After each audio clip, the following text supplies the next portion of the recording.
Good evening, everybody. Before we get started, give me a 5x5 real quick, just to make sure everybody can see me and hear me.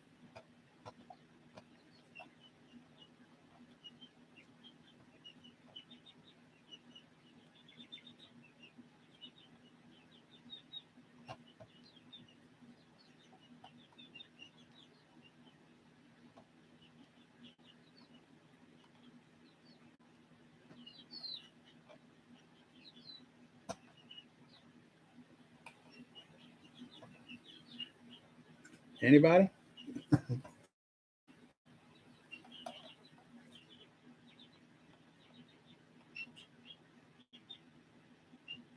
All right. Thank you very much, Flowdrone. I appreciate it. Go up here and see who's here. 300 Warriors. Good to see you. Thank you for being here. Said I'm first. How you doing, Papa? I am doing well. Thank you very much. I hope you're doing the same. Cat Lady, Joe Morgan, Bob William, Jerry Robbins. Good to see y'all. Ashley, good to see you tonight. Mame's Legacy, good to see you. Let's see here. James Davis, good to see you. True American Loretta, good to see you as always. Scout our backyard for stuff a puppy can chew and choke on. It's amazing how much stuff like that people leave when they move. Absolutely. And puppies will absolutely chew on anything. Nana and Tim arrive tomorrow. Very nice. Flow Grown, good to see you again. Diabetic Prepper, hey everyone, wish I could stay, but I've got family over. God bless you all, and God bless you, Papa Prep Steady. Well, God bless you too, Diabetic Prepper. I appreciate you stopping in. Family time is very important, especially right now, more than ever. Big German Prepared, good to see you. Jan Rudd, good to see you. Carpenter Self-Reliance, good to see you. Haven't seen you in a while. Adriana Turner, good to see you. Deanna Walters, good to see you guys tonight. I'm glad you made it. Tonight, I've kind of been doing stuff all day. This is mine and Mandy's, her birthday and our wedding anniversary weekend. We got married on her birthday, and her birthday is Tuesday. So this weekend, we just kind of hung out with each other and went to town, got to some gardening stuff, and just kind of, hung out this weekend. Didn't do too much, as in the way of being productive. But I was thinking today, and instead of reading tonight, I want to just kind of have an open discussion about the days of Noah. I'm sure most of you in here, well, I know you shouldn't assume, but I assume that most of y'all in here know what I mean when I refer to the days of Noah. And I would like to have a discussion about, everything that's going on right now. And, the Bible says that it will be as the days of Noah, towards the end. And I thought it would be cool just to kind of have that conversation to kind of, just to bring to light exactly, how close or how many similarities there are right now,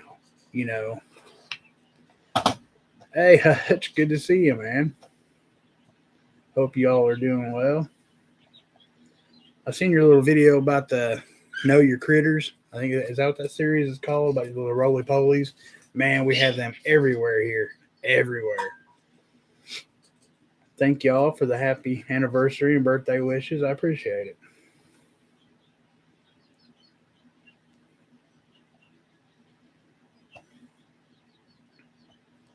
Not getting audio. Can y'all hear me? Or can everybody else hear me? Okay, Mame said it's on your end, honey.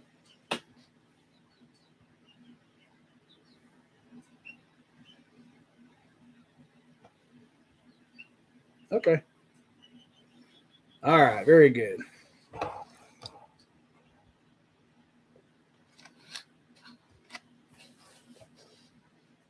So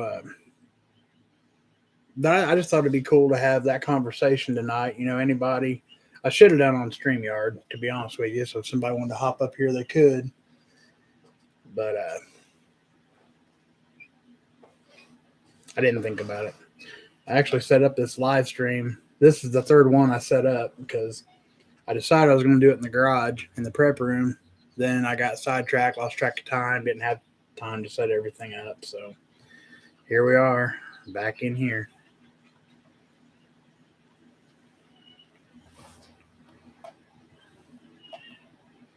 But before we get started, any praise reports this week? Hey, Northern Girl. Good to see you. Getting seeds ready. I was doing that today. I was sorting and going through everything, seeing what I got, seeing what I still need. Pretty good shape this year, I believe. Hey, Lenny. Good to see you.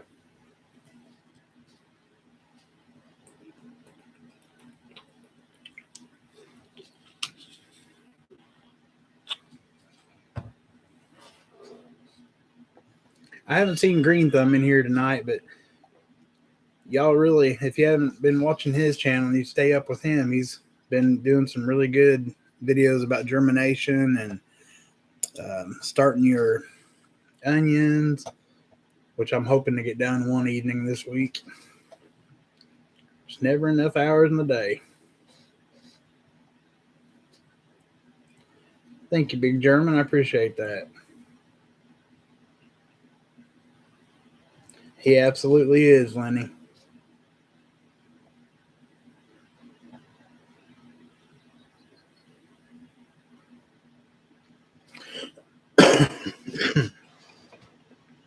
We had a chilly weekend here in Florida, especially in the morning. Yeah, our high today was 42. It was really chilly here this weekend, too. The chicks are doing great, James. They're still in here. I wanted to get them out this weekend. But like I said, we just kind of took it easy this weekend. Didn't really do anything. They're definitely big enough to go outside. Just didn't get around to it this week or this weekend. They'll definitely be out by this week. Praise that I finally got my little girl in speech therapy and going for her hearing test tomorrow. That's awesome. Absolutely awesome.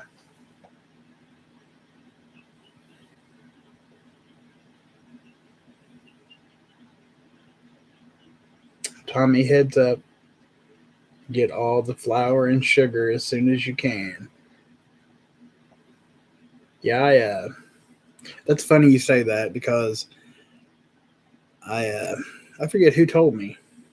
It was about a week and a half ago, something like that, about the big flour shortage, stuff like that's coming. And I got on Walmart.com and they had 3 bags, 3 25-pound bags of flour left.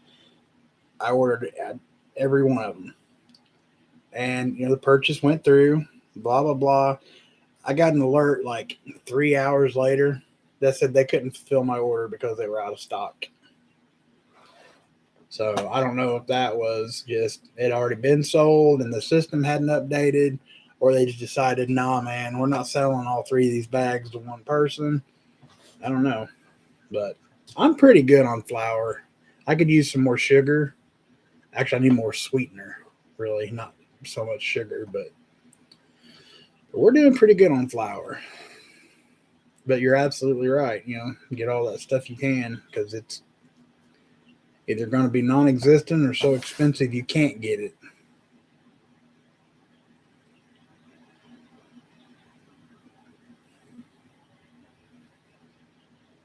Hey, Tammy, good to see you. Thank you for being here.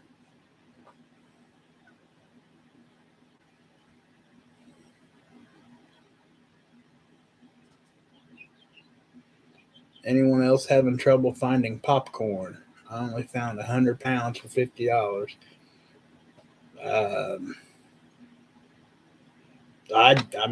don't really buy popcorn, to be honest with you, so I wouldn't have any idea about that.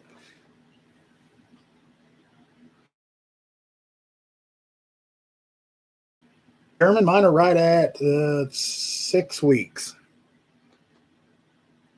I believe. It's right at 6 weeks.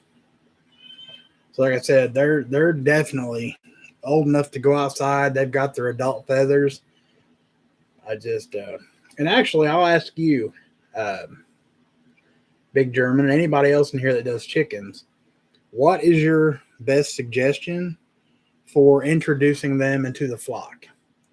See, I had a dog kennel for Tank, and when I had last time I had chickens, when I had new birds, I would just put them in that and feed and water them in that in the big chicken coop, so they would be around it but couldn't get to them until they got used to them, and then I would turn them out of that in with the rest of the flock.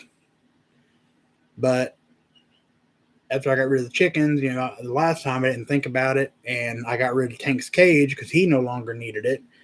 And now I'm trying to figure out a way to introduce 6 half-grown chickens into the flock. Because I know if I just throw 6 brand new chicks in there, they're going to peck them half to death. I mean, I know that happens.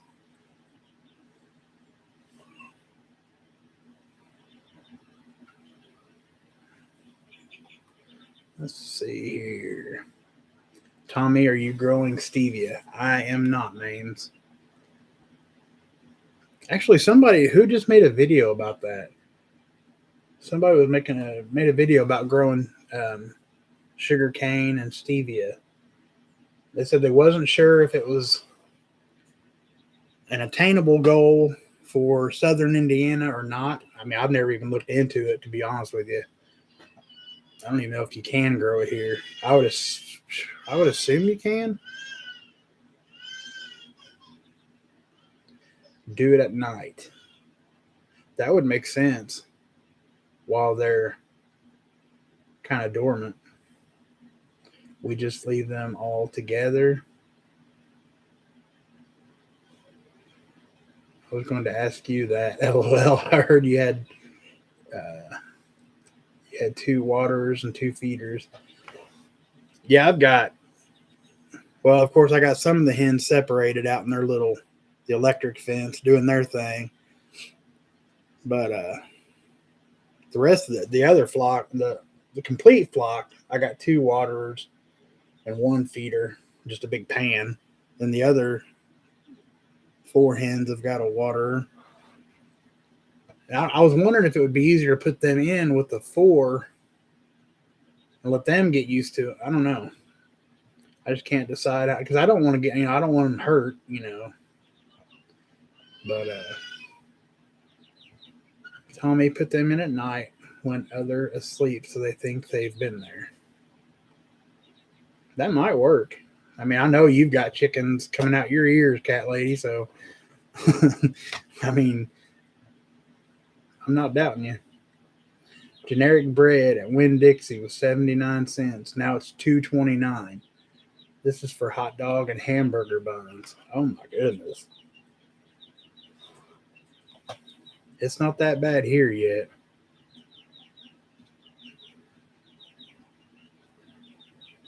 Hey, Green Thumb. Good to see you, man. I was just bragging about your videos you've been putting out. I watched them all on the TV, so I didn't get a chance to comment, but good stuff, man. Hey, Outlaw Army, good to see you. Thank you for being here.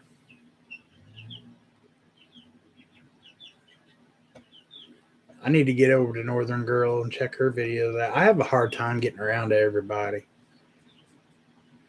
Richard Christopher, good to see you. I bought seed potatoes Friday.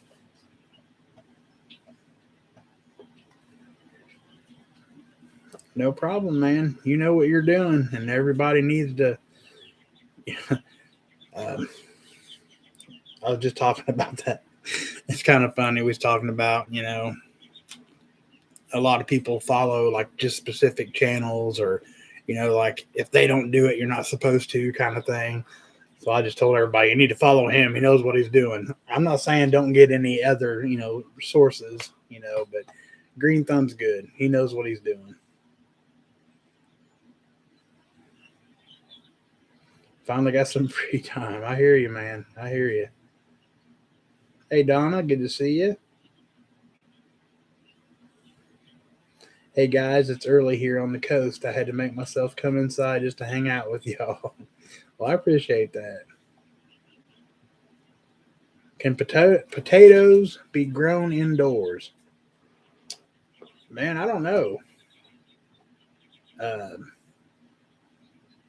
If they had an ample amount of light, I wouldn't see why not.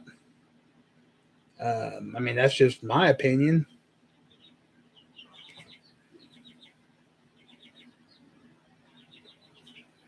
Okay, Green Thumb said Richard with the right lights and with the right spectrum.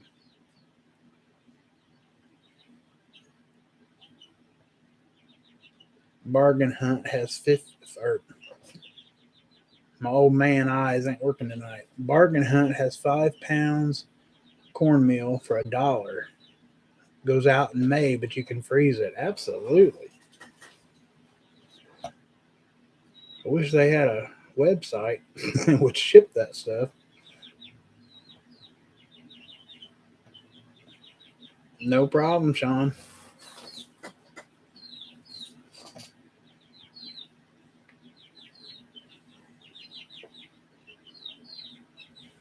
Did anyone see about the lettuce and tomatoes and spinach?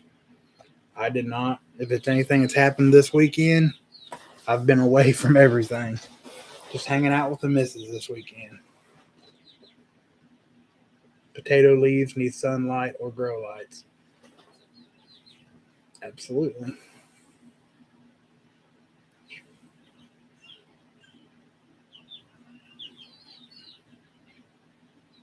Hey, Ark Wild Man, good to see you. Yeah, the peepers are still in here. They've about outgrown their brooder box. Not missing much. The sky's still falling. Absolutely.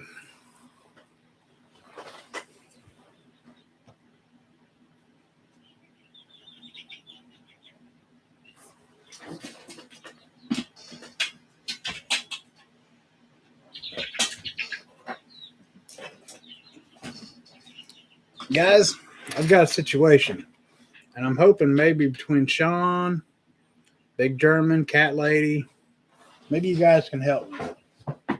I've got a chicken here, and I can't remember what kind it is.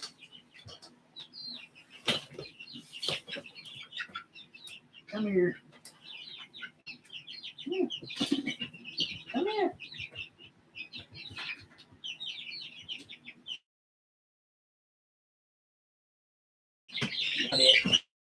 Yeah. What are you doing? Getting TJ. There he is. Or she is. Okay, right here. Future farmer of America, right there. This kid loves chickens. He's got TJ out. Chick, chick. Okay. I don't know if you can get a good look at her feathers. I mean, she is beautiful. And I bought 2. One passed away. So she's the only one I've got left. But I can't remember what she is. And I was wondering He's not hurting her. if maybe you guys He's not hurting her. could possibly tell me.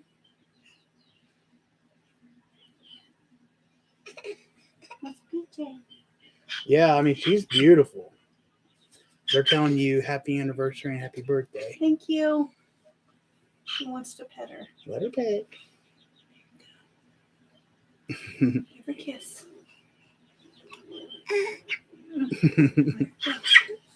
Good night, night.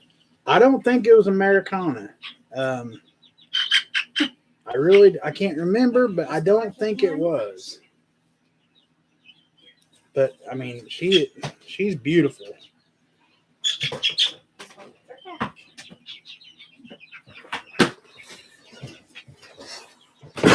Oh shoot! That's what happens when You try to do 15 things at once. Hey, you gotta. Come on. All right. Thank you guys for the happy anniversary and happy birthdays. Let's see. Anybody besides Americana have any suggestions? Let's see here.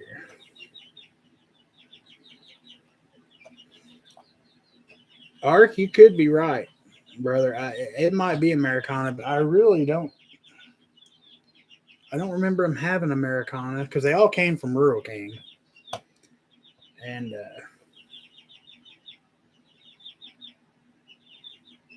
as weird as it is, she looks like a hawk.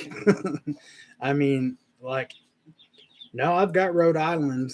I got one Rhode Island there with her, Sean, and I've got 6 of them outside. I mean, I know what they look like, and she's not a Rhode Island red, but I'm telling you, like her face, her neck, everything, she looks. But I can't for the life of me remember what kind she is. No, it's not Cinnamon Queen. You're right. I've got some of them too. Hey, Prepping Plumber, good to see you, man. Haven't seen you in a while. Very good to see you in here.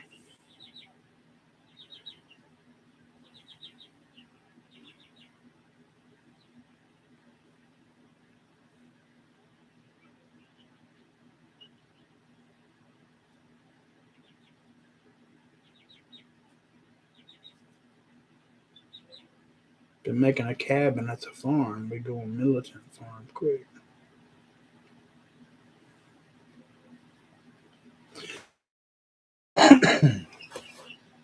Excuse me. Yeah, I'm gonna try to get these guys or ladies uh, in with the rest of the flock this week, and then next weekend I'm probably gonna throw 6 or 8 more back in the brooder.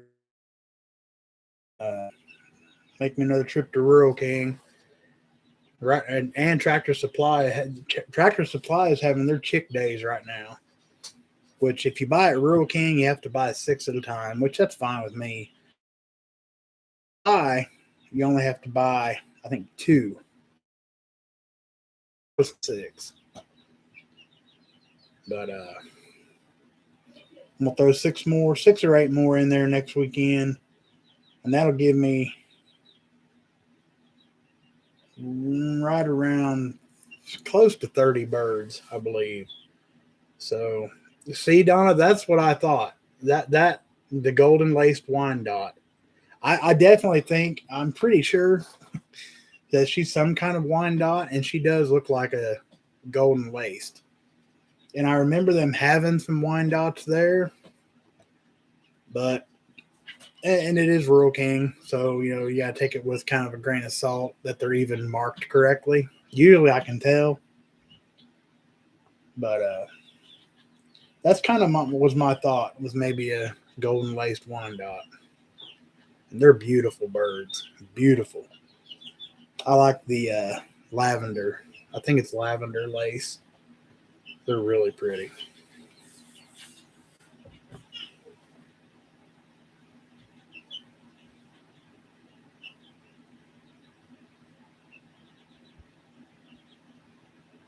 A New Hampshire red.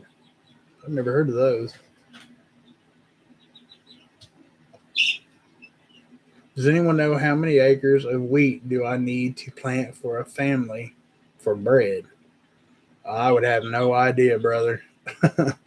I have no idea. Well, there's Mrs. Papa.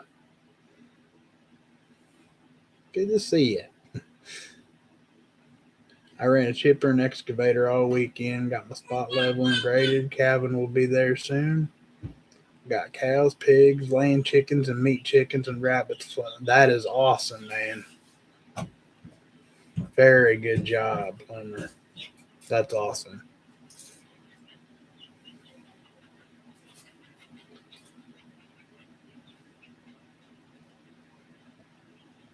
Well, I guess we'll just keep track of her. Every so often, I'll take some pictures and post them over or whatever. I'd say within the next couple of weeks, it'll be very obvious what she is. I hear a girl that we babysit. I'm Dada, um, which I've quit correcting her. You know, if there's no other daddy influence in her life, I'll take that role. That's fine. What Mrs. Papa is talking about. If you guys can hear her, she's at the dad.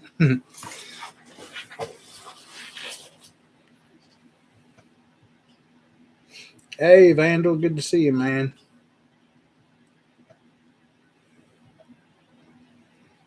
When she grown, you'll know for sure. Yep. Tommy, I bet you're a great dad. Well, I don't know. Some days my patients are a little more frazzled than others, but for the most part, I try to be.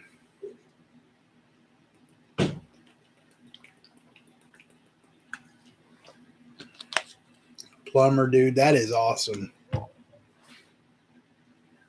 Not that it means much, but man, I'm proud of y'all. That is cool. That is amazing.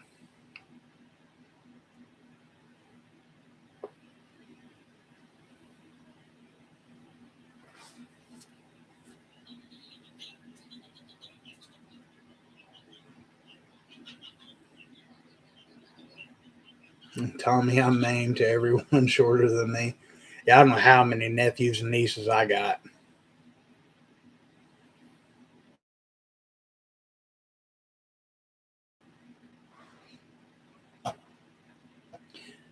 Yeah, I was wanting Mandy to go live with me tonight, and then the baby's mom closes tonight, so she won't be here to get her till about 10:30. Well, can't very easily live stream with a baby. I mean, you can, but it'd be a chore.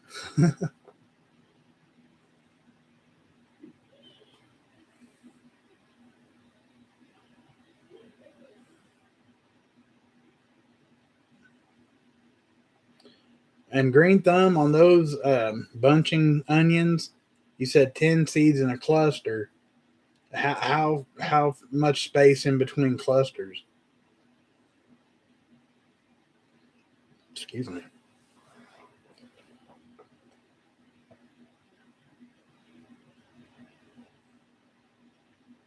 I'm going to be planting dry land wheat, hope harvest in October or August. Man, that's awesome.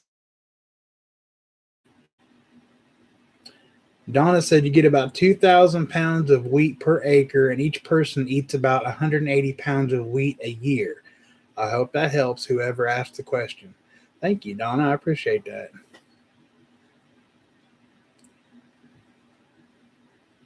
You wouldn't think we'd eat that much wheat a year. Mm-mm-mm. I'm glitching again. Huh. Uh-oh. Are they going to cut me off or something?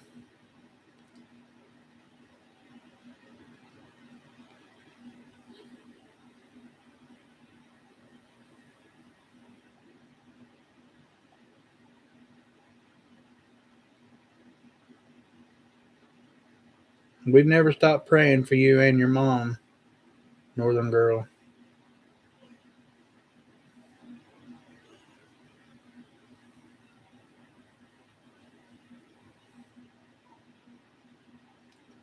Sounds like a plan. Thank you for being here. Says I'm fine on their end. No problem, Northern Girl. It's on. Definitely jealous right now.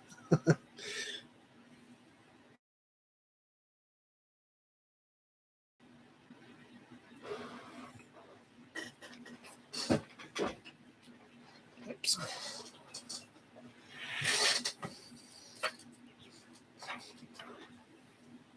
All right, guys. So I had this idea. Sorry.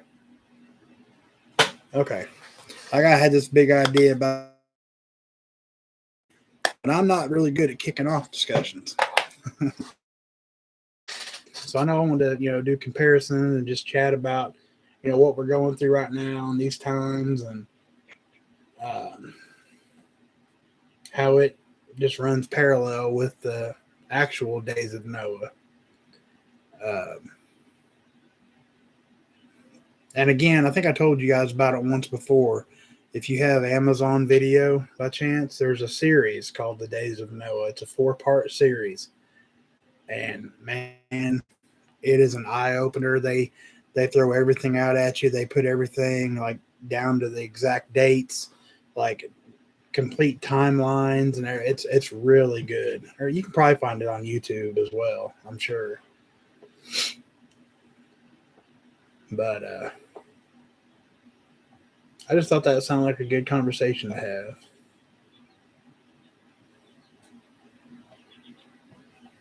I missed the acoustics. You guys, I still love to try to sing, but I'm telling you, since COVID, my voice has not been the same. Not that I was anything great before, but I mean that sounded bad. But since COVID, I mean I can still halfway sing, I guess, but it took a lot. It took a lot of my voice with it. Hey, Broken Patriot, good to see you. Thank you for being here. I'm not sure I recognize that name, but I appreciate you being here.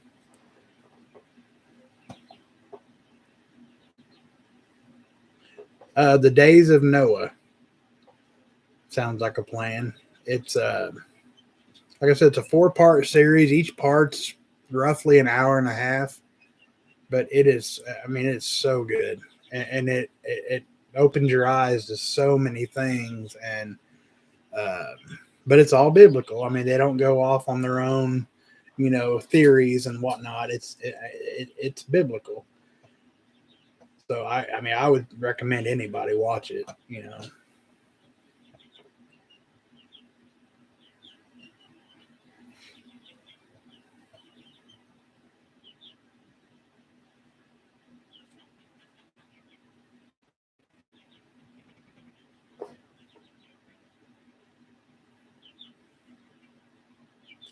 Tommy, can you ask sis?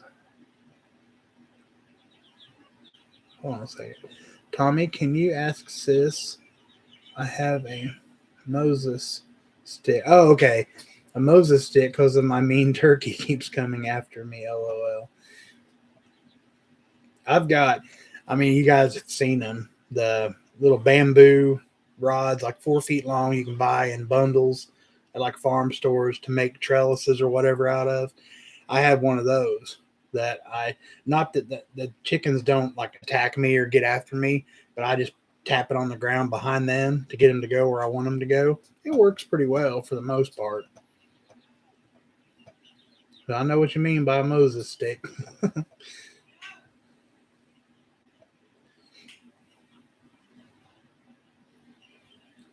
And I am proud to announce my baby turkey, Avery. If you guys remember her, well, she's all grown up now and finally laying eggs. She laid her first egg last week. Because I went out to collect eggs and there's this big spotted brown egg. I'm like, that's got to be Avery's. She must have finally laid an egg. So I came in, of course, I went to Google and absolutely, Avery's laying her own eggs now.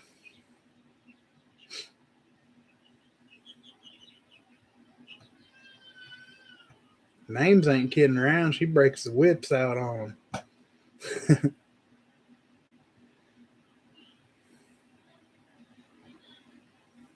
Tommy, I called that a tickle stick. He used it on the stupid meat birds. Well, I don't hit them, but that one I was trying to catch it. It took me 45 minutes to catch it, and I finally did. I was about to that point. I told Mandy, I said, I'll just go ahead and throw that one in the freezer. Just go get the rifle and put it down. Sorry, cat lady. Shouldn't have said that.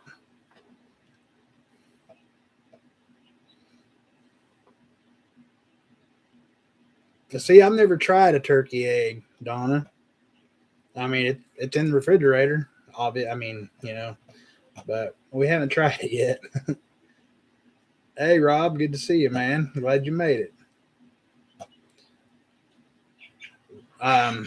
Rob, I'm wanting to have a discussion about the days of Noah and how it runs parallel with what we're going through right now.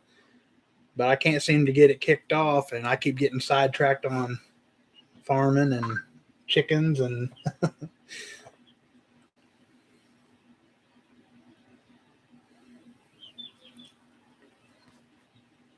cat lady, no-kill farm, question mark. I couldn't have a no-kill farm. Sometimes things need to happen. Well, but Sean, she's more like a rescue, though. I mean,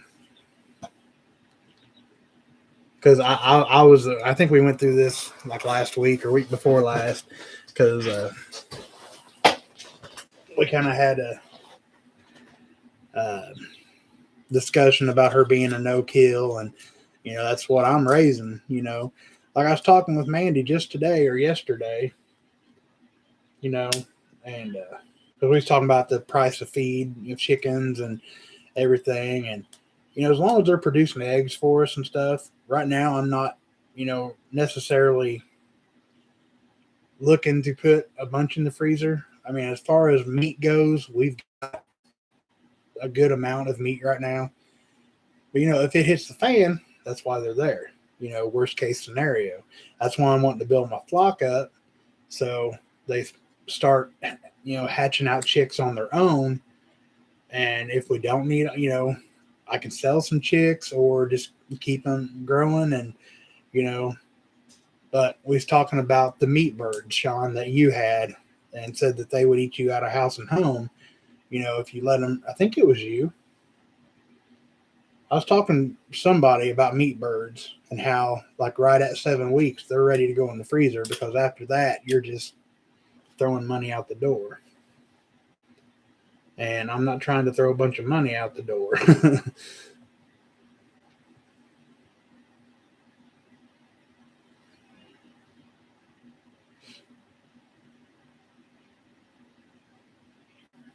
Hey, is that? I didn't see Farmer's son come in. Is he in here? I'm assuming so. Yep, there he is. Good to see you, man. Thank you for being here. I appreciate it.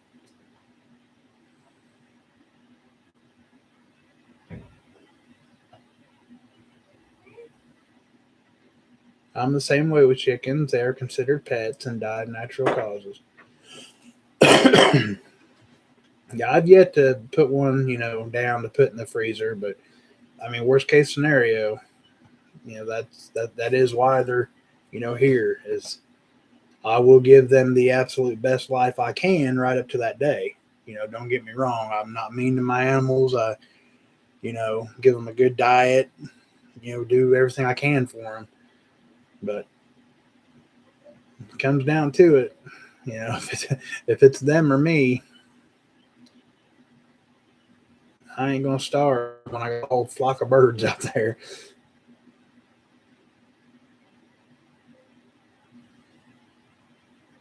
Everyone I talk to is starting to prep, but I also live in the land of preppers, Utah. Yeah, I've noticed a lot of, I still keep it pretty tight, about what I do. I mean, except, you guys, of course, but like everybody around here, there's only a very few select people that know. And I don't know if I consider people starting to prep around here, but they're like definitely starting to, take an interest in backyard gardening and, having a couple chickens and, stuff like that. But I was talking with somebody today, and this is kind of a sidetracked thing, but a lot of people that I've come across here lately is feeling like that if you're not into gardening, like if you don't have a garden or you don't can, that you're not prepared. That you're not. What am I trying to say? That you're not a prepper. You don't know what you're doing, this and that. And I personally, I don't think that's true. For one, it's about location. It's about what you can and cannot do to prep. I mean, okay, you can always, like, say you live in an apartment in Brooklyn or, just any given city. Yeah, you can probably grow a couple tomato plants on your balcony, but really, what's that going to do as in the way of prepping, And I'm not saying don't do that. You want to do that, that's fine. But when you stop, I don't do it, I don't think.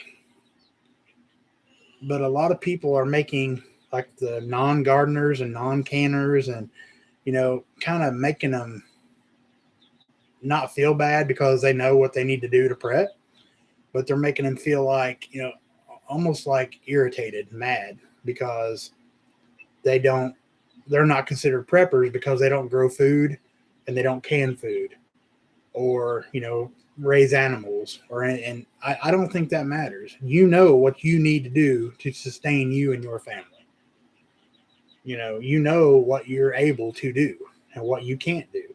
If you don't have the room or if you don't have, whatever to grow a garden or raise animals or, it's just a preference. I don't think you have to do all those things to be a prepper. I mean, maybe I'm wrong. I don't know. But I think, say, if you just want to stockpile Augustin Farms or just canned vegetables, stuff you pick up at Walmart, Aldi's, Save-A-Lot, Rulers, whatever. If that's your prepping and you got a good stockpile of food and you don't need to touch a shovel, fine. That's awesome. But like for me, and the example I used earlier today, I'm all about the gardening and canning. I think that's going to be something that, and the way I put it is if everything does collapse and goes to hell completely, but they still just kind of leave us alone and let us survive the best way we can, I think that's where gardening and canning will save a lot of people, a lot of rural people. Not so much as the canned food, the freeze-dried food, but if they'll just leave us alone and let us raise our gardens, have some chickens, whatever, I think now the likelihood of them just leaving us alone and letting us do our thing, slim to none. I mean, let's keep it real. But if they do that, that's when I think gardening, canning, livestock, that's when that'll definitely save our lives. And now that I'm done ranting or rambling, let's see what everybody says.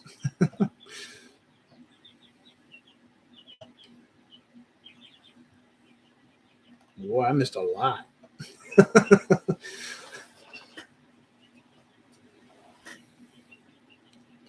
Okay, let me see here.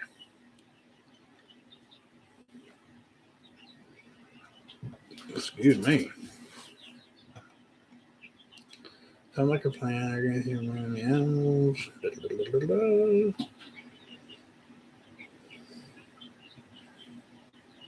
I was talking about the Noah thing just last night. God told me to prepare for food and shortages 3 years ago, and I've been doing it since while trying not to feel like a crazy person.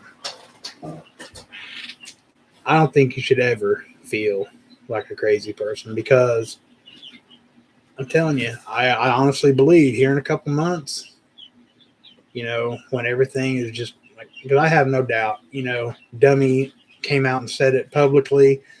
So,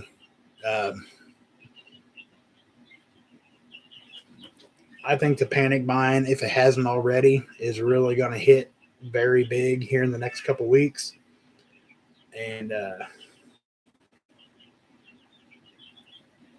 we're going to be rock stars here in a couple months. I mean, there's no other way to put it.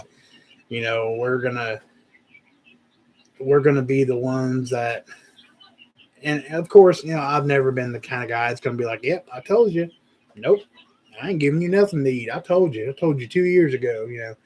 Somebody comes around knocking, I'll give them a pack of ramen noodles, whatever. But no, I would never let anybody starve. They're going to work for it, but I wouldn't let anybody starve. But back to looking and feeling crazy, you should never feel that way, because all you're doing is securing your future.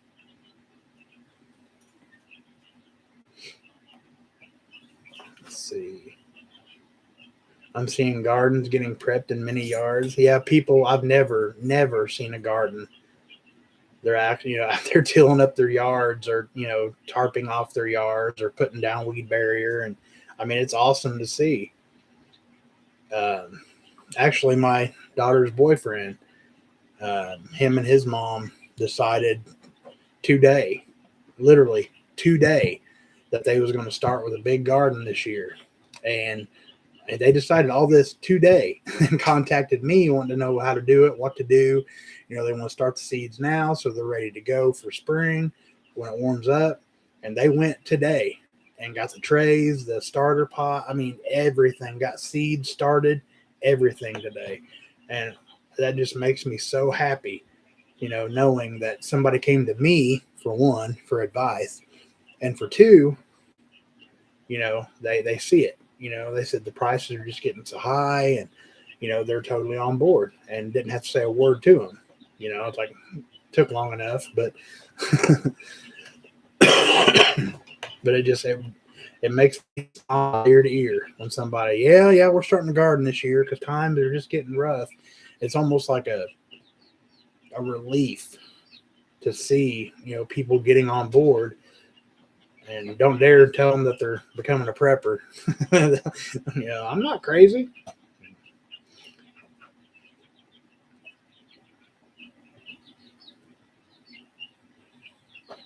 See, that's what I'm saying. I began prepping when I was in the military. No area to garden, but there are other things you can do. Absolutely. I don't can or stack beans, but I'm still a prepper. It's about cost efficiency. Absolutely. Sean, I think that's awesome, man. 1,600 square feet. I mean, that's bigger than most of our houses. That's a big garden, man. Especially just for you and your boys. I mean, you're gonna have that's awesome. I can't say that enough. I'm proud of you, man.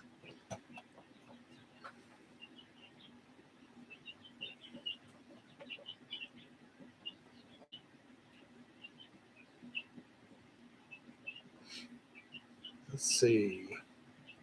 Sorry, guys. I'm trying to catch up on the chat here. If I could turn back a few years, I would have invested in a freeze dryer as opposed to pressure canning and dehydrating. Me too, Northern Girl. Me too. I looked at them the other day just for giggles, and the cheapest one I could find was like $3,500. I know that is not in the budget. Not only is that not in the prepper budget, that's not in the living budget.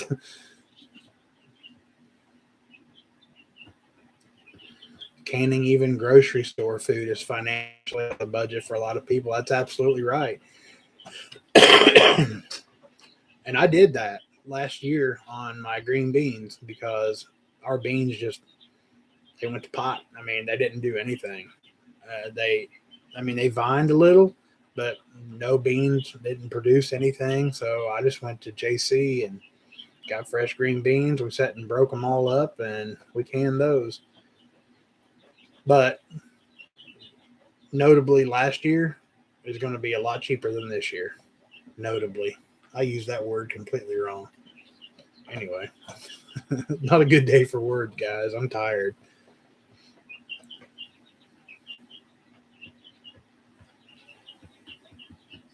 I want to see Green Thumb catch a wild hutch in his weed patch with a glue trap.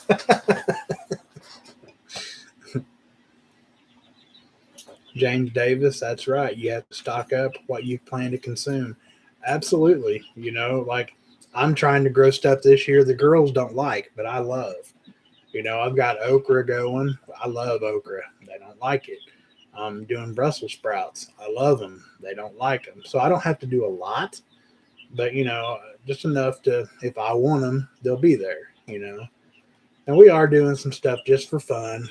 Like we usually do some pumpkins, which, if anybody, one thing I cannot find here this year anywhere is pie pumpkins, like the ones that don't get no bigger than, like, this right here, that that's what they're for, is to cook with. Um, I would gladly do some seed trading or something.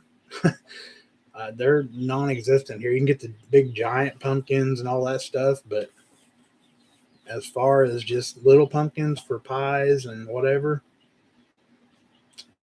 find them here. Now, I haven't really looked online too much. I don't feel like a crazy person now, but I understand how Noah must have felt. Yeah, to an extent, but I mean, you know, especially because up until that point, it never had even rained ever. All the plants were watered with the dew and everything, the morning dew and all of that.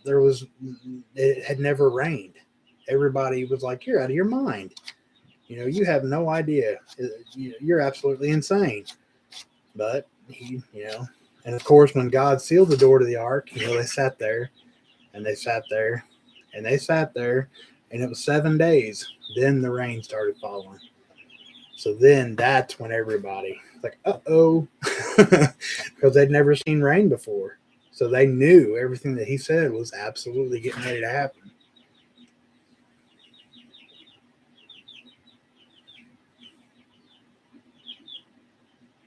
If you see meat on sale, buy it and can it. You can preserve food even if you're not rural. Absolutely. We did that last year too. I've got steak. I've got chicken fajita. I made chicken fajita mix and canned it. We got chicken breast. I've got pork steak. Let's see, what else did we do? I can't remember what all meats we done last year. So let's talk this out. Grocery stores are now receiving less than 40% of what they are ordering. Now, with panic buying, stores will get cleared out real fast. I don't disagree with that.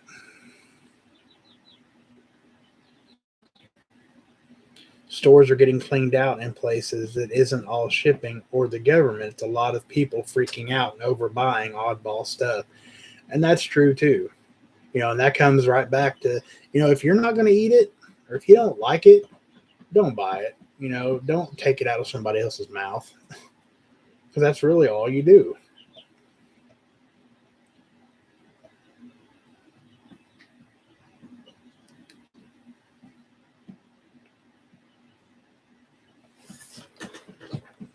Okay. Well, my chat just refreshed. Hold on a second. Do whatever you can do, and don't be guilty about what you can't do. Heck, I live in a stupid homeowners association and can't have chickens, etc. Right? Hey, Homestead homeboy. Good to see you, man. I'm so far behind in chat, you've probably been here 15 minutes.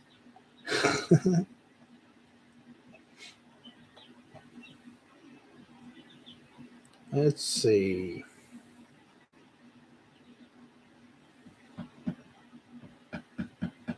The struggle for me is trying to get the friends I care about on board with prepping without making it obvious that I'm so prepped up already. That is a struggle. We have friends like that we've talked to until, just it's like talking to the wall.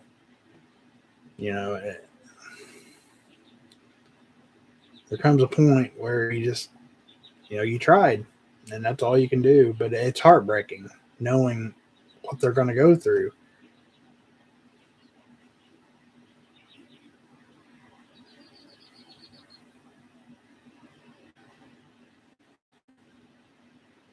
Hey, Jennifer Cruz, good to see you.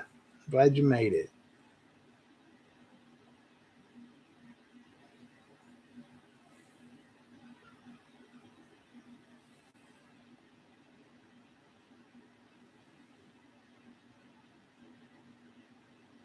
That's one argument against a garden. If you don't have the room, it becomes not cost efficient. That's why I take the $100 for dirt and buy number 10 cans of food on closeout. Right. I mean, if you don't have the means, you know, like, and a lot of people container garden. I tried it last year and I failed miserably. That's why this year, and I did. I spent money on soil and, stuff like that. That's why this year I decided I'm just going to use what God gave us. We got plenty of dirt right out there in the yard, and Freetown dirt is great. I mean, I don't know why I just didn't do it that way last year, but that's what we're doing this year. Just using what God gave us, put right there for us to use. And, if I bust this year, I'll just try again next year. But I truly think once you do, in-ground garden, and this is just my way of thinking, I don't know. But if you do a successful garden, in the ground, that the following years have to be cheaper. Especially if you have heirloom seeds, you harvest seeds every year, you don't just let all that go to waste. So then next year, you might have to, a little bit and spend some money, but nowhere near what it costs to get started.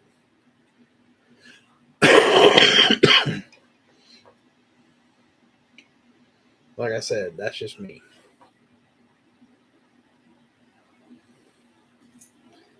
Freeze dryers are great. Wish I could afford one. Me too, brother. But I do have 2 Pecron solar generators with solar panels. That's awesome. That's something I wish we could afford to upgrade is our solar. Because all we've got is the Jackery 1000. That's not going to do much.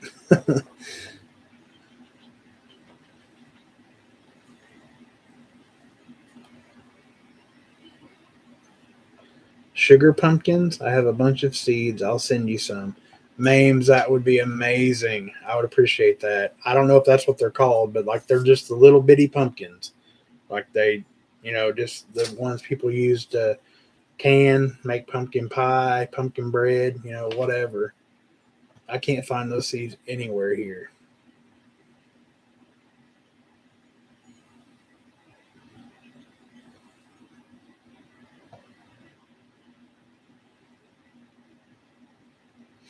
People fill their vehicles with fuel because they need it. People need to fill their pantries because they're going to need it. That's the way I see it. Not crazy. Absolutely. People prep all the time and they just don't even realize it.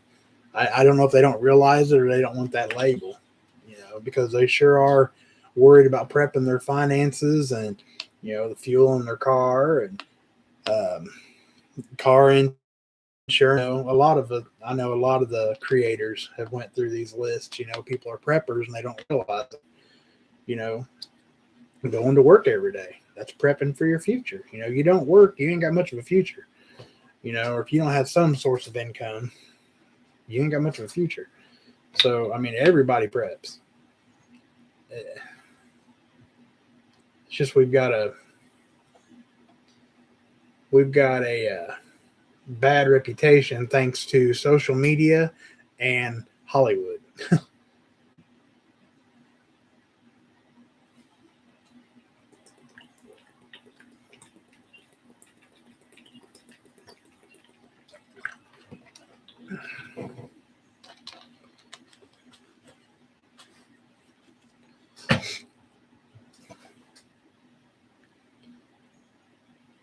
That's why I'm not investing in the initial setup to have to defend defenseless food from pests on 2 and 4 legs. I have to maximize my success with limited time and funds. Absolutely. You get no argument from me, sir.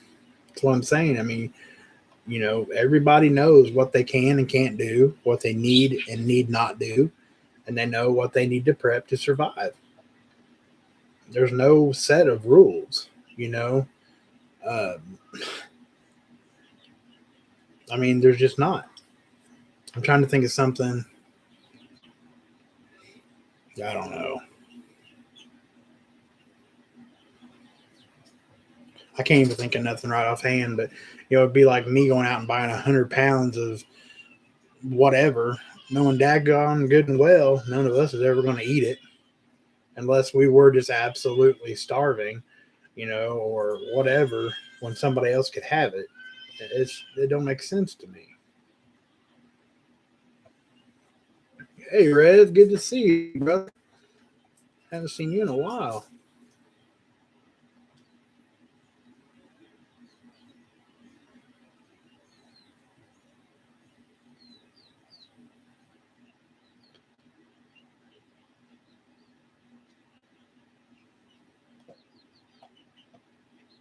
The first year is an investment, but it gets cheaper. And you create sustainable systems like chicken for tilling and rabbits for manure, fertilizer. Absolutely, those chickens, man. I'd say about another week. Now I'm just hoping that the rain holds off and it can dry up enough here to till what they've already done for me, so I can go ahead and till it up and get it ready. Because it's rained so much here the last couple weeks. It's ridiculous.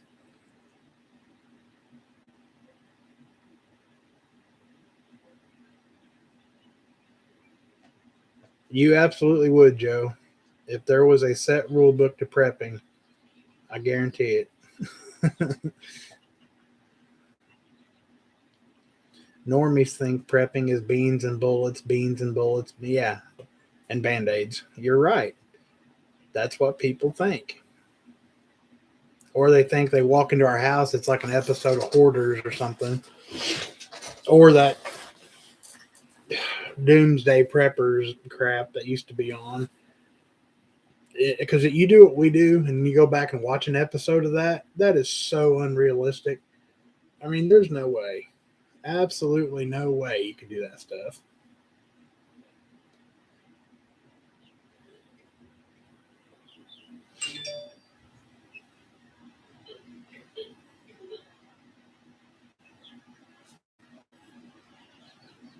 Skills don't weigh anything. You're absolutely right, man. Hey, Chris Pyatt, good to see you. Watch out for the fuel thefts. People are starting to get desperate already. Yep. It's not that hasn't hit here yet, but the bigger towns around here, it's already a thing.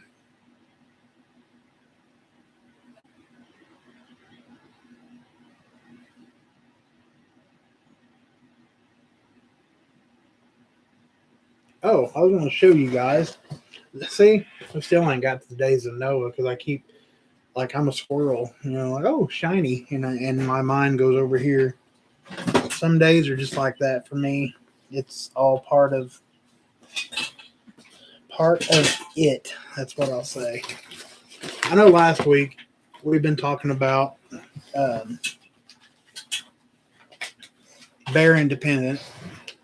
Like I said, he don't need a shout out from me, obviously, but awesome guy, awesome channel. If you haven't already, or if you don't, just go check him out. I mean, he's an awesome dude. We were talking about his bear fact, his bear first aid kits. He has a very wide assortment, but they're costly. But everything is 100% American made, hand stitched. It just top, North American Rescue stuff goes in it. But anyway, we was talking about making, and these are trauma kits, not just like first aid, run of the mill first aid stuff. They're trauma kits. And I was talking to guys that, I've been trying to piece mine together, and some of the stuff has finally came in, and I was going to show you guys kind of what I've went. I had some Amazon credits on my account, and I've been doing some side hustling work on Saturdays, um, doing some home health care for some friends, earning some extra money on the side, cash. So I've been putting that to making my trauma kit. And I mean, his trauma kits are expensive, but y'all, this stuff ain't cheap. Um, I used the majority of the money I made on the side a couple Saturdays ago. And then my Amazon credits, right now I'm at about probably $160 on this trauma kit. But you got to think, would you rather pay $160 to $200 for a trauma kit, or watch one of your loved ones bleed out because you don't have anything to save their life? So to me, it's a big investment that you may never have to use. I pray to God I don't have to use it, but it's there. You know what I mean? And not just for SHTF, most trauma involved, like accidents, is like car wrecks. That's one. And this bag right here, this bag never leaves my side. I've had this bag for probably a year or more, but it's always with me. It's always in my truck. If we switch cars and I go with Mandy, I throw it in her car. It's a concealed carry, which can't show that, but it's back there. And then I got these. This came in a 2-pack. The holder didn't come with the tourniquet. Hold on a second. Here, this will work. Okay. The holder didn't come with it, but it came with 2 North American Rescue Gen 7 cat tourniquets. The 2-pack was, I'm thinking, right at like $56, but these are the newest North American Rescue, like top dog, because that's, I'll like skim on a lot of stuff, like, generic food, stuff like that. But when it comes to something that's going to save my wife or my daughter's life, I'm not going to skim on it. I mean, that's just the way it is. A lot of tourniquets are flimsy; they bend, and I'm not risking that. But I've got the tourniquets there, and if I can get this off, I hope nobody's actually dying. And I'm sitting here trying to get this clip off. Okay. Got the North American Rescue Trauma Shears. I do have another pair of shears, but these supposedly never dull. They never, whatever. They're always ready to go. And this bag isn't completely together yet. Like I said, I'm still piecing it together. But I finally have been able to get most of the higher end stuff. There's the other tourniquet. These come in 2-packs on Amazon. It's the nasopharyngeal airways, and they come with lube and everything. These were only, I think, like $13, $14. And I've got Quick Clot. I can't remember how much this was, but again, it's not cheap. You guys know, if you've got it, it's not cheap. This came in a 2-pack. It's the Hyphen Vent chest seals. And of course, just because you have this stuff don't mean that you're ready to save somebody's life. You're going to want to, if you can take some kind of trauma class, I would recommend that. I have not taken a formal trauma class myself. I guess I'm kind of like the, you've seen the things that says I'm a YouTube mechanic. that's kind of where I'm at. I've watched a lot of trauma life-saving videos, but that don't mean, you're ready to jump up and do it either. But I feel secure that if it came down to it and I had to try, that I think my odds are pretty good of being successful. I would like to think.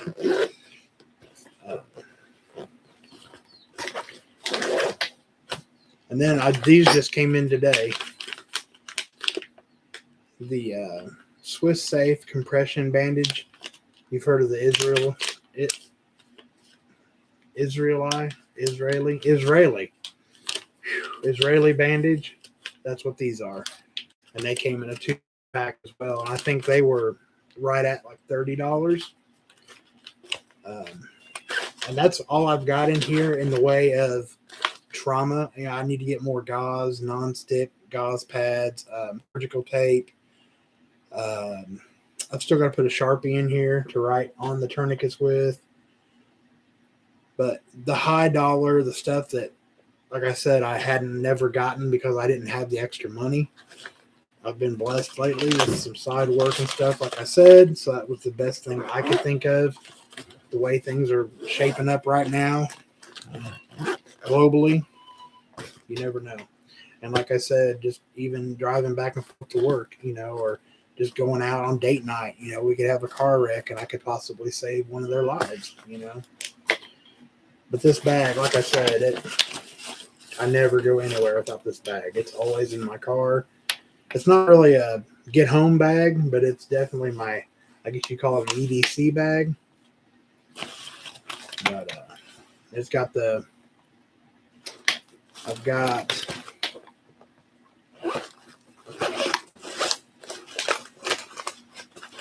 the rechargeable power bank, and this thing is amazing. I've charged it up completely twice, and I've had it for over a year. The last time I charged this was September, and it is still fully charged. And I charged it because it went on vacation with us to Florida. And you can see there, it is still fully charged. So it definitely worth the money. And I've looked for the brand on this before to tell you guys, and I still can't find the brand of it. Mandy bought it for me. Like I said, I've showed it to you guys before. It's really cool. Folds out and it's got 4 solar panels on it. It's got the USB port at the top. And then I've got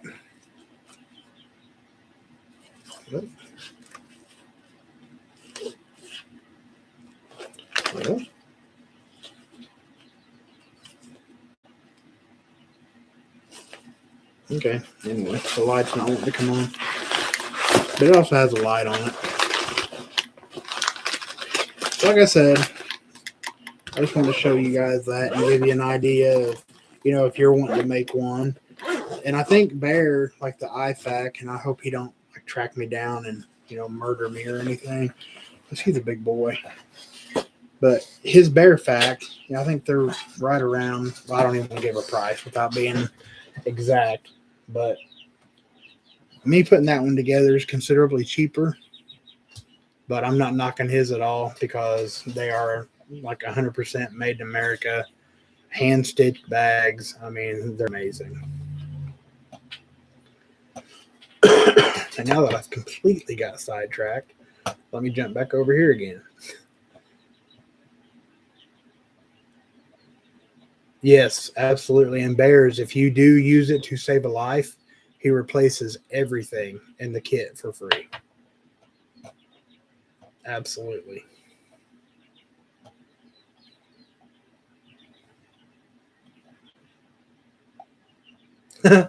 Thanks, homeboy. Sharpie fun. I appreciate it, man. Yep, that's the last I heard was 26 lives saved.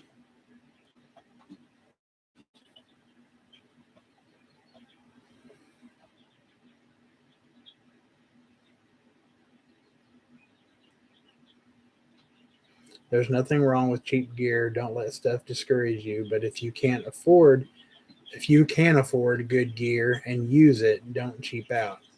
Absolutely. That's what like I said, I don't care to skim on, and not even like basically the tourniquets and the Israeli bandages and the chest seals.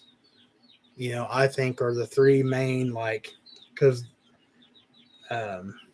you can watch reviews all day long on this stuff on YouTube. So I mean, use your own brain power. Watch. Um, oh, thank you, Mames. Make your own decisions. But those are the three main things that. There's a lot of bad reviews on a lot of bad products, and I couldn't find bad reviews on the North American Rescue, and I can't remember what that chest seal is called now. The name brand of that chest seal. I gotta look. I think it's called Hyphen. Yes, Hyphen Vent, and you will want to make sure if you purchase these that you want the vented chest seal. And I won't get into all of that, as to why. But you can find all that online too about why you want a vented chest seal.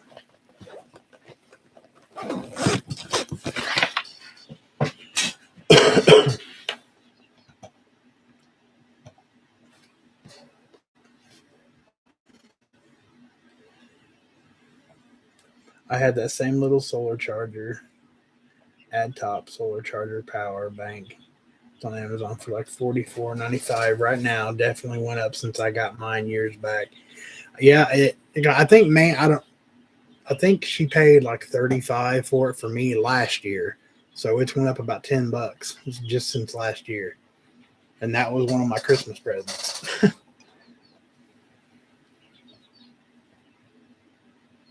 I thought about getting the skin stapler. I don't know if I want one or not, to be honest.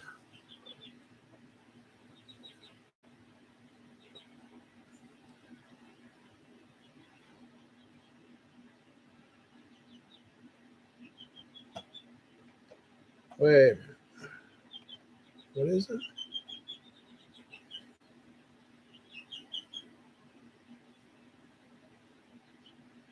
Oh yeah, I remember that green thumb because somebody won one of those from one of my giveaways, and I couldn't send it to him. I can't remember who it was, but yeah, that little solar, the Eco Friendly, I believe, is what the name brand is. But yeah, it will not let me send one of those to Canada, and it won't let Canadians order them either.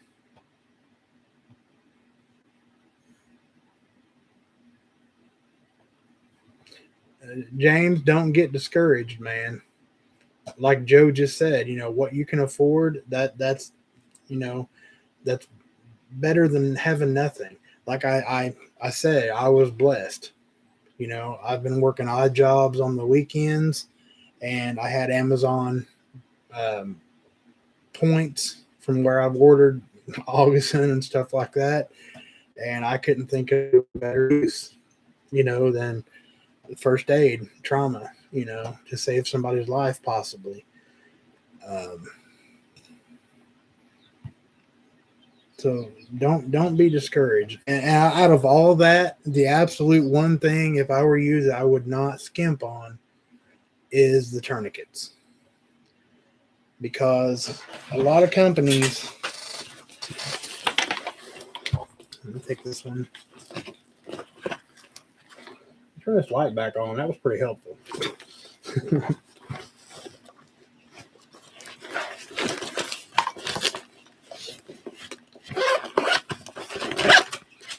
A lot of companies where they go cheap at is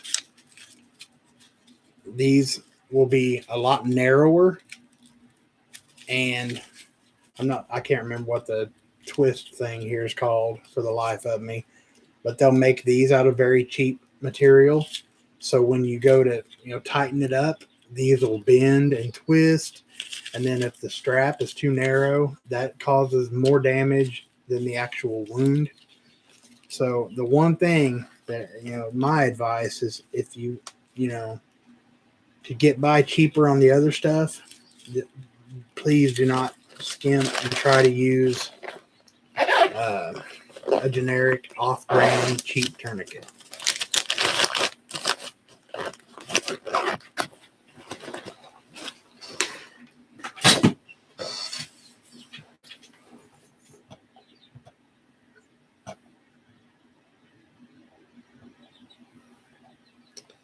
Let's see.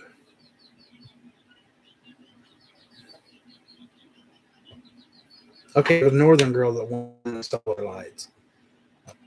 Yep.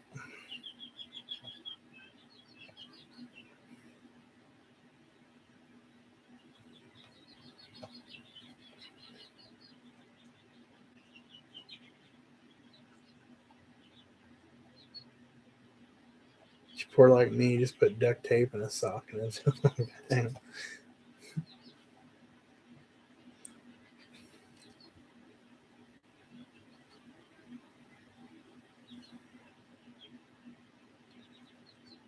Zane, got it.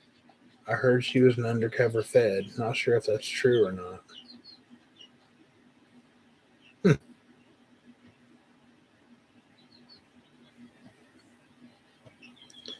Hey, Shalon, good to see you. Isaiah 61, the Spirit of the Lord God is upon me, because the Lord has anointed me to preach good tidings to the poor. Love it. To proclaim liberties to the captives, the opening of the prison to those who are bound, to proclaim the acceptable year of the Lord.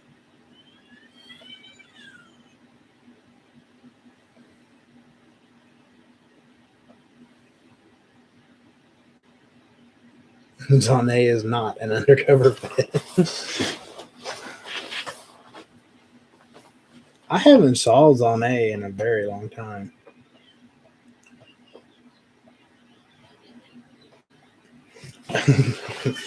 Jennifer, once again, you wasn't in here. What I wanted to talk about tonight, I wasn't reading, but I wanted to have a discussion about the days of Noah. Is pretty much running parallel with where we are right now. With the Bible saying it will be as the days of Noah, before Christ's return, that we're there.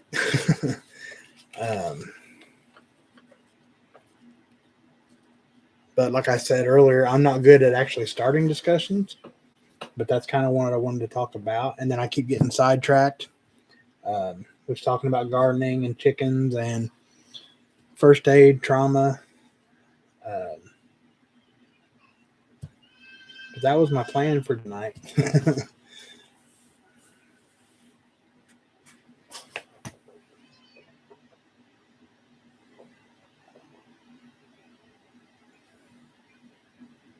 Hey, Daniel Fagan, good to see you. Yeah, I am usually here till about 10 o'clock on Sundays.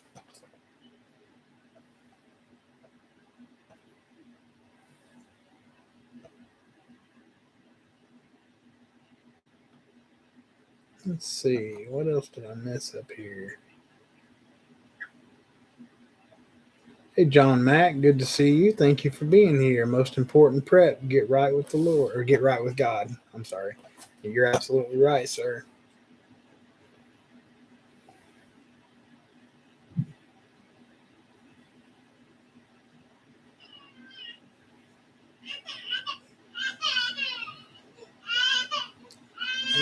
Somebody's upset. It's way past her bedtime. I just hope when the dust clears, God's people will rebuild. Amen. Time fat ark it to be too small for all the animals I have now in family. LOL. People didn't pay attention then. They aren't paying attention now. That is absolutely right.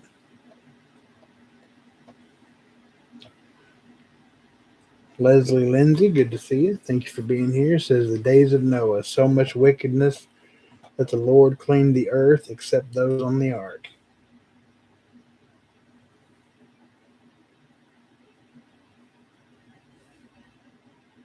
And even more stubborn now. You're right, Jennifer.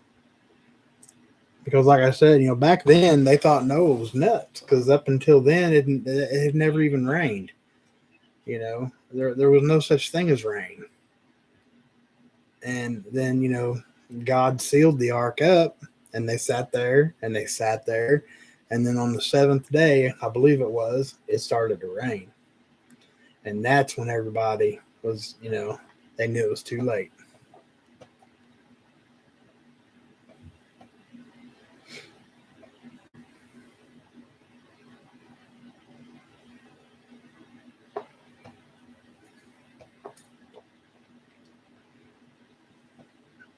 You're absolutely right, man.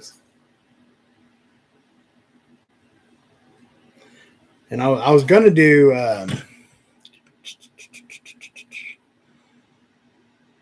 oh, my mind just went completely blank.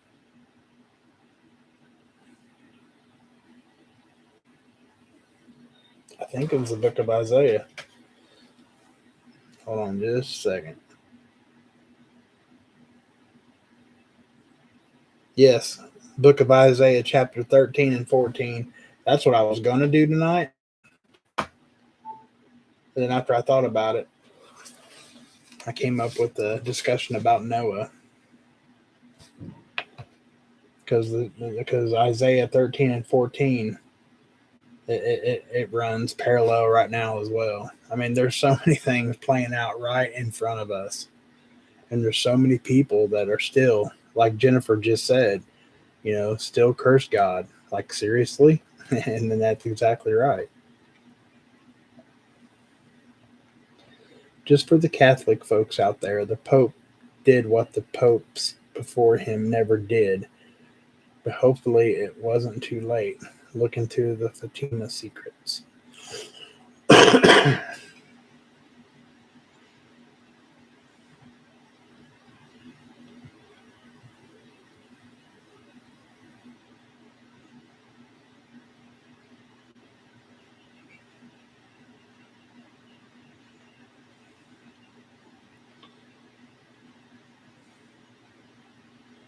Yeah, if you that little generator I've got, that little eco, what did I say it was called? Eco something.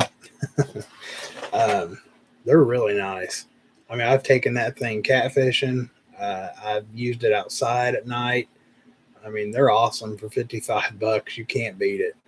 And it comes with 3 lights, and you can run all 3 of those lights at the same time, and it will last. I think it's like continual use. All 3 lights was like 36 hours. I'm wanting to say.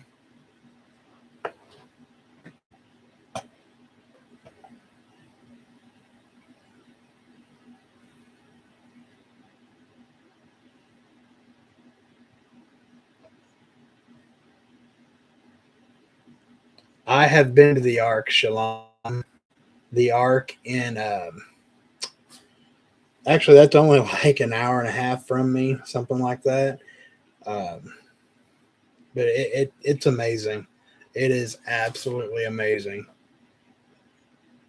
It's kind of pricey. Um,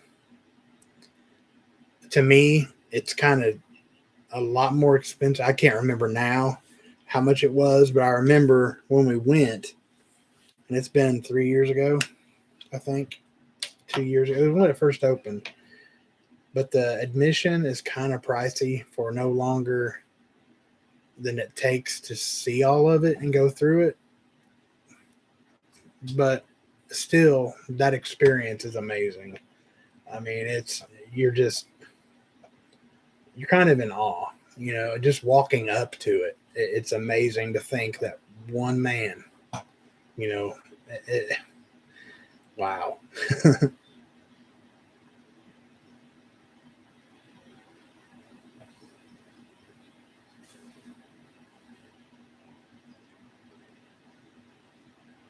What gets me is believers do not see the full extent of what is happening.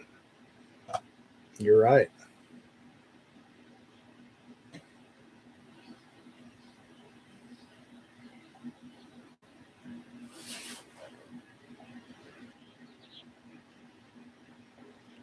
Now it's telling me my connection is unstable. So if I'm buffering, I apologize.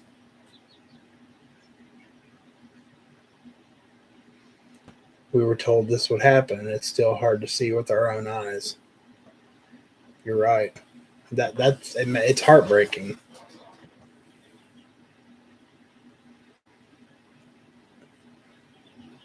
I would like to see it one day. The Ark, and I don't think they had all the exhibits and everything completely up and going when we were there. Because, like I said, we were there like right when it first opened. I mean, I'd go back, but I wish I could remember how much it was. I mean, I'm sure it says online, but it seems like they just kind of almost like you're rushed through it, kind of. But it's just, I mean, the timbers and everything they use to build I mean, it's complete replica. I mean, it's amazing. It really is.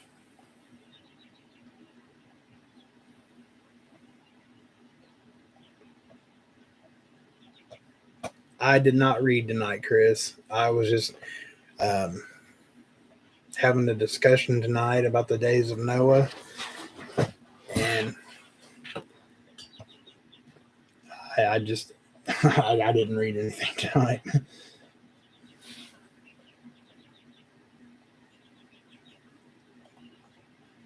The flood happened because there are sea life fossils all over mountains all around the world. Absolutely.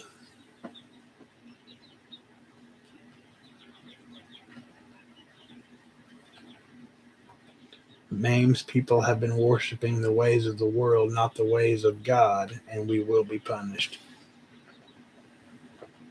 You're absolutely right. Thank you, Mames. There's the echo worthy, that little generator I was talking about.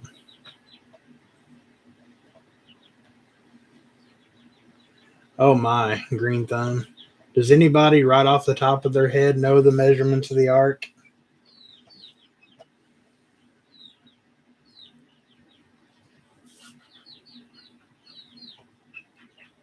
Do we have an egg shortage now? Absolutely no eggs in the stores. Kroger had nothing in Bloomington, and talked to my sister in California. There's no eggs there either.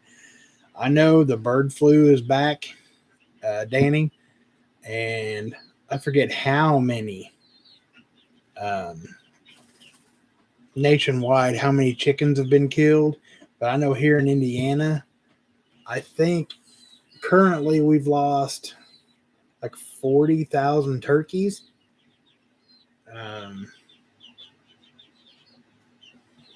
But I'm not sure. I don't know. I didn't know that eggs were in short already. I knew it had been discussed that it will be coming.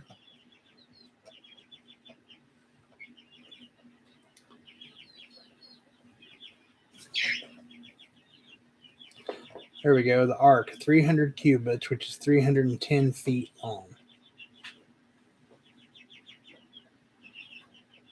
And Georgia got rid of all. Yeah, and Georgia got rid of all of their chickens, Danny. So, I mean, it's possible it's starting to hit. About which part, Shalom? I'm just going to say I agree with you because I don't think they've said anything honest in years. Oh, chicken's already going up, Danny. It's that's why I got my own.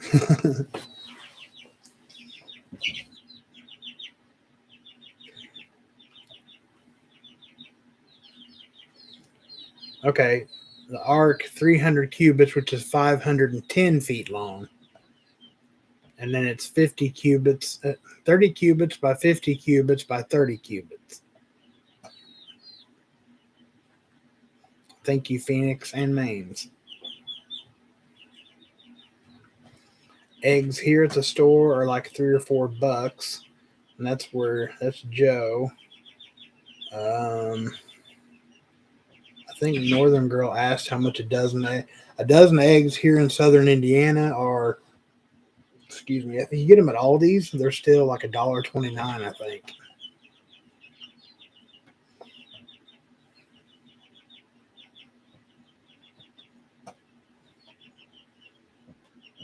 Yeah, you can hear 6 of them, Danny. I've got 16, 15, or I can never remember, 15 or 16 more outside. These are just the babies that haven't made it outside yet.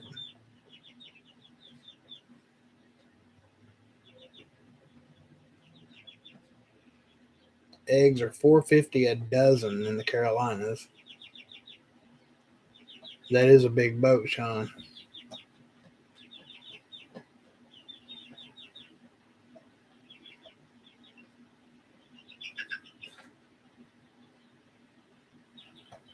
Tommy, please read Matthew chapter 24.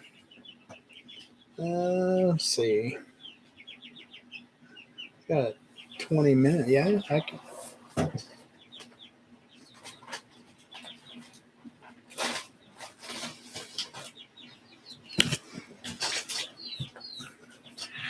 I can do that. I'm going to be reading from the NIV though, because my other Bible is in the bedroom. I didn't bring it in with me tonight. Get this light adjusted so I can see to read. There we go.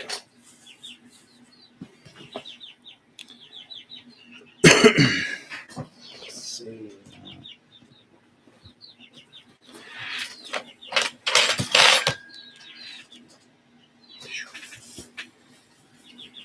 Get my old man eyes on here.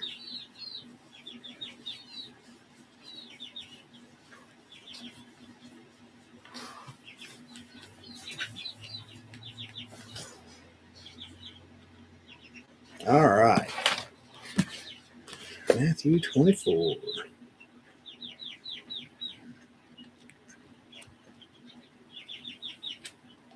Very popular chapter in these days.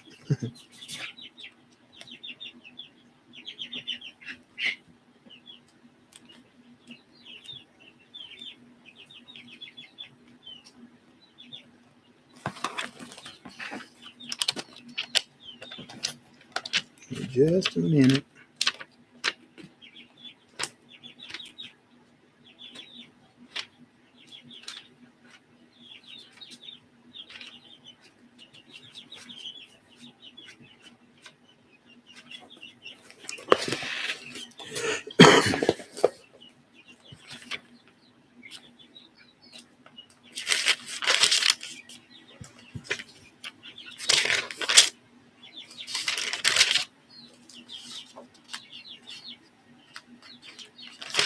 Man, I'm sorry you had to give up your birds, Sean. Especially Turbo. Turbo was a cool duck, man.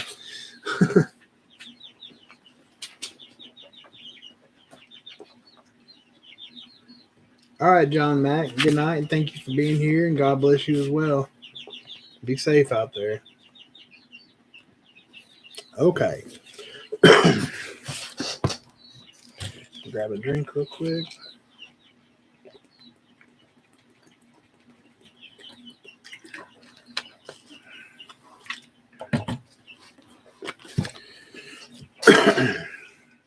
Matthew chapter 24. The destruction of the temple and signs of the end times. Jesus left the temple and was walking away when his disciples came up to him to call his attention to its buildings. Do you see all these things? He asked. Truly I tell you, not one stone here will be left on another. Every one will be thrown down. As Jesus was sitting on the Mount of Olives, the disciples came to him privately. Tell us, they said, when will this happen? And what will the sign of your coming and the end of the age? Jesus answered, "Watch out that no one deceives you. For many will come in my name, claiming I am the Messiah, and will deceive many. You will hear of wars and rumors of wars, but see to it that you are not alarmed. Such things must happen, but the end is still to come. Nation will rise against nation, and kingdom against kingdom. There will be famines and earthquakes in various places. All of these are the beginnings of birth pains. Then you will be handed over to the persecuted and put to death, and you will be hated by all nations because of me. At that time, many will turn away from the faith and will betray and hate each other, and many false prophets will appear and deceive many people. Because of the increase of wickedness, the love of most will grow cold, but the ones who stand firm to the end will be saved. And this gospel of the kingdom will be preached in the whole world as a testimony to all nations, and then the end will come. So when you are standing in the holy place, the abomination so when you are standing in the holy place, the abomination that causes desolation, spoken of through the prophet Daniel, let the reader understand. Then let those who are in Judea flee to the mountains. Let no one on the housetop go down to take anything out of the house. Let no one in the field go back to get their cloak. How dreadful it will be in those days for pregnant women and nursing mothers. Pray that your flight will not take place in winter or on the Sabbath, for then there will be great distress unequaled from the beginning of the world until now, and never to be equaled again. If those days had not been cut short, no one would ever survive. But for the sake of the elect, those days will be shortened. At that time, if anyone says to you, "Look, here is the Messiah," or "There he is," do not believe it. For false messiahs and false prophets will appear and perform great signs and wonders to deceive, if possible, even the elect. See, I have told you ahead of time. So if anyone tells you, "There he is, out in the wilderness," do not go out. Or, "Here he is in the inner rooms," do not believe it. For as lightning that comes from the east is visible even in the west, so will be the coming of the Son of Man. Wherever there is a carcass, there the vultures will gather. Immediately after the distress of those days, the sun will be darkened, and the moon will not give its light. The stars will fall from the sky, and the heavenly bodies will be shaken. Then will appear the signs of the Son of Man in heaven, and then all the people of the earth will mourn when they see the Son of Man coming on the clouds of heaven with power and great glory. And he will send his angels with a loud trumpet call, and they will gather his elect from the four winds, from one end of the heavens to the other. Now learn this lesson from the fig tree. As soon as its twigs get tender and its leaves come out, you know that summer is near. Even so, when you see all these things, you know that it is near, right at the door. Truly, I tell you, this generation will certainly not pass away until all these things have happened. Heaven and earth will pass away, but my words will never pass away. But about that day or hour, no one knows, not even the angels in heaven, nor the Son, but only the Father. As it was in the days of Noah, so it will be at the coming of the Son of Man.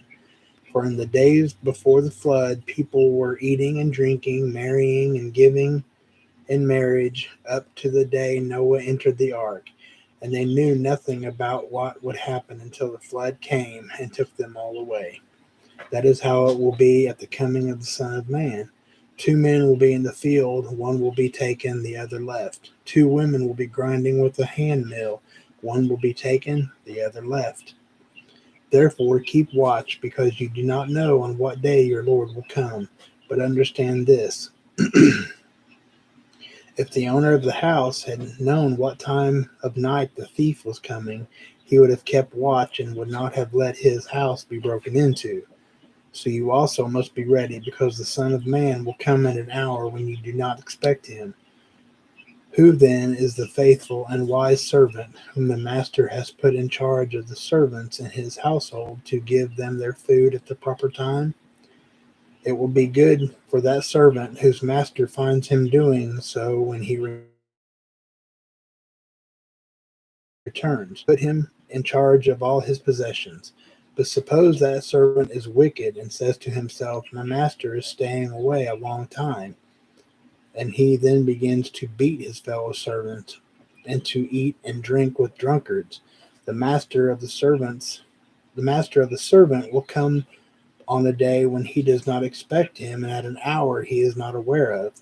He will cut him to pieces and assign him a place with the hypocrites, where there will be weeping and gnashing of teeth. And that is Matthew chapter 24. And then the notes say, in this private teaching to the disciples of the Mount on the Mount, responded to three questions concerning the destruction of the temple, his second coming, and the end. These topics are interwoven, and sometimes it is difficult to determine which event is being described. This difficulty is partially resolved with the realization that most prophecy is capable of both a near and a remote fulfillment. Jesus uses the tragic events surrounding the destruction of Jerusalem of conditions preceding his own return. One should bear this in mind throughout the chapter. In warning the disciples against false signs, Jesus sketches the prevailing conditions of their present age down to the very end and states their continuing task. There will be religious deception, social and political upheavals, natural calamities, disloyalty, and persecution, all of which are precursors of the end times. In the midst of the difficulties, the Lord's followers are to persevere and spread the gospel.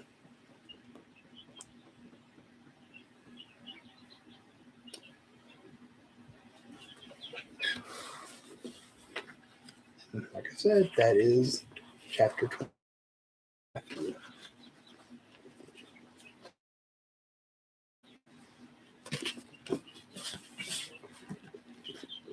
It absolutely sounds like today's world, Jennifer. You are absolutely correct on that, man.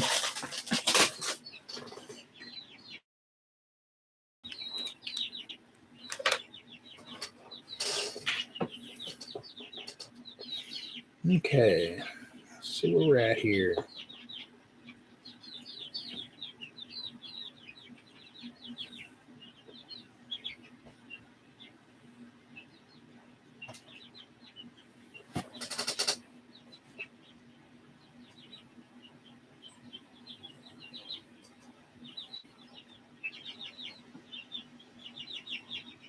Okay, now we're raising quail and rabbits. I'm lost.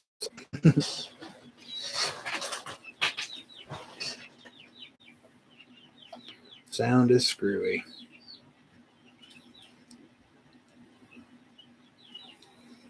Sorry, Sean. It's something lost in translation, man, because everything's working good on this end.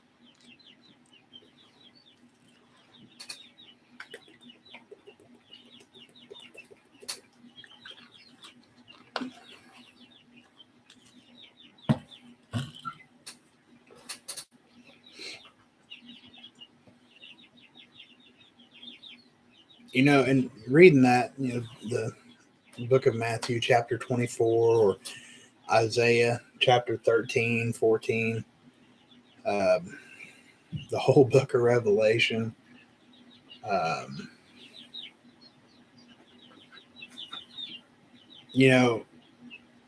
It will be glorious, to say the least, when Christ returns. But if you don't find yourself not so much scared, but if you're so conceited that you can sit there or whatever, and you can say, I'm not worried about it. I'm going to heaven. I know I'm going to heaven. I ain't worried about it a bit. I wish he'd come on back. And I, what I'm trying to get at is, if you're not just a little bit worried, a little bit scared about him coming back, I think I don't want to say you're doing it wrong or you're doing it right, but I don't know. But I think you know what I'm trying to say.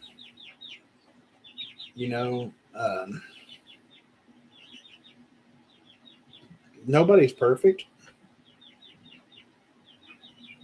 And I hope and I pray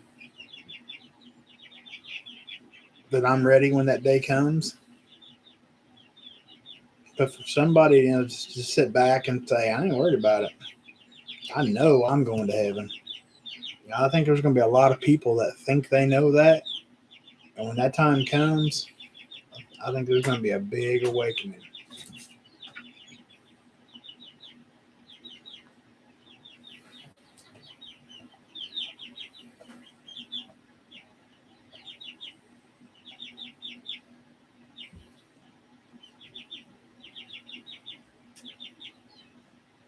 Hardened heart that needs to be softened.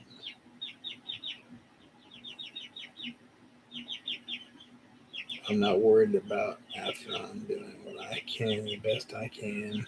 If I go one place or the other, beyond my control, I live best I can always. Yep, the fear of the Lord is the beginning of wisdom. Yeah, I mean, I think it would just be foolish to just assume because you think you're good enough to go to heaven, or you think that you've lived righteously enough to go to heaven. I don't know. I guess it just, I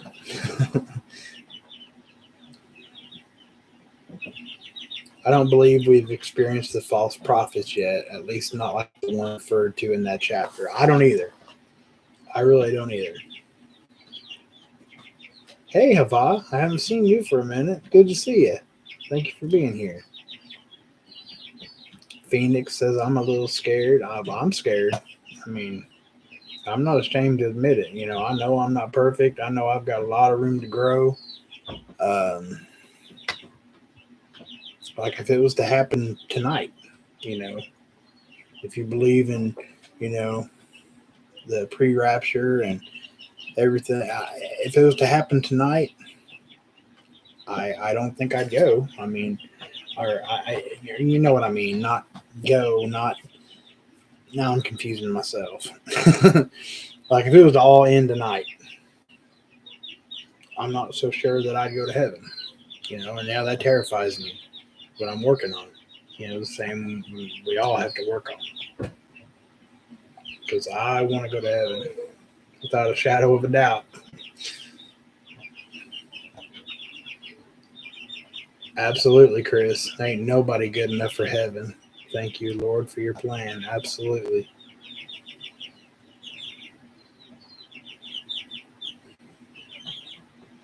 I'm not sure what made me think you were reading from Ezekiel tonight. I don't know, Flowgrown.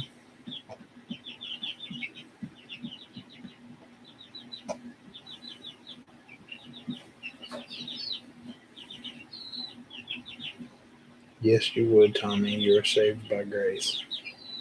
Well, thank you, Donna. I appreciate that.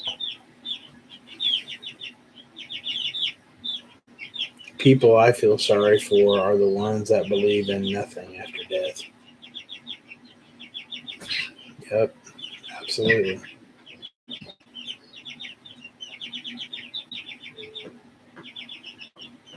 It's the devil that's making you doubt.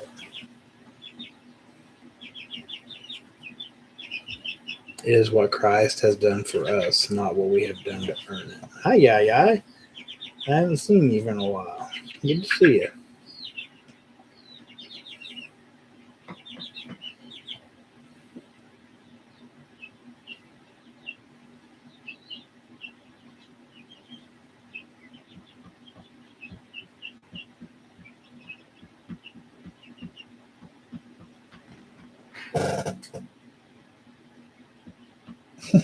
They're over here pecking the side of the tote.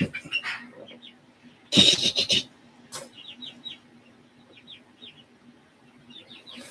gonna be lonely in here. Get rid of the chickens. I think it's natural to feel that way, Tommy, because it's honestly an unknown for all of us. None of us have made it to heaven and returned to talk about it. I make it to heaven, I sure don't want to come back. Absolutely not. Hey, Kim. Good to see you. I'm glad you guys are in here.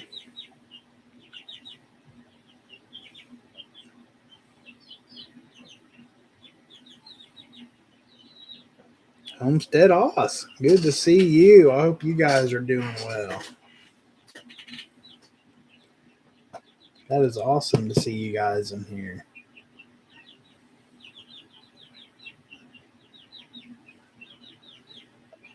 I struggle with the spirit of doubt sometimes. It can be a powerful battle, and Satan knows your weaknesses.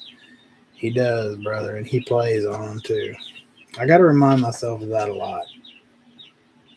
He knows absolutely every weakness, every little thing that he can whisper in your ear to make you doubt or judge yourself. He's right there on it. He plays a strong game.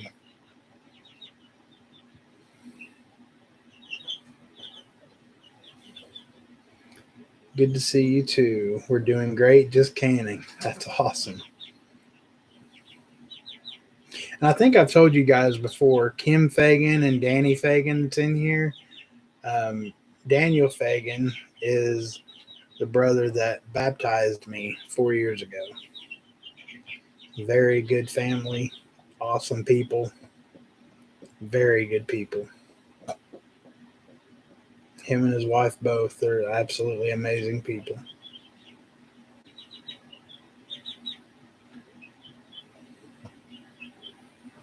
And on that note, it is 10 o'clock, y'all, and I get up at 3:45. So I am going to end this pretty much on time so I can get ready to get to bed.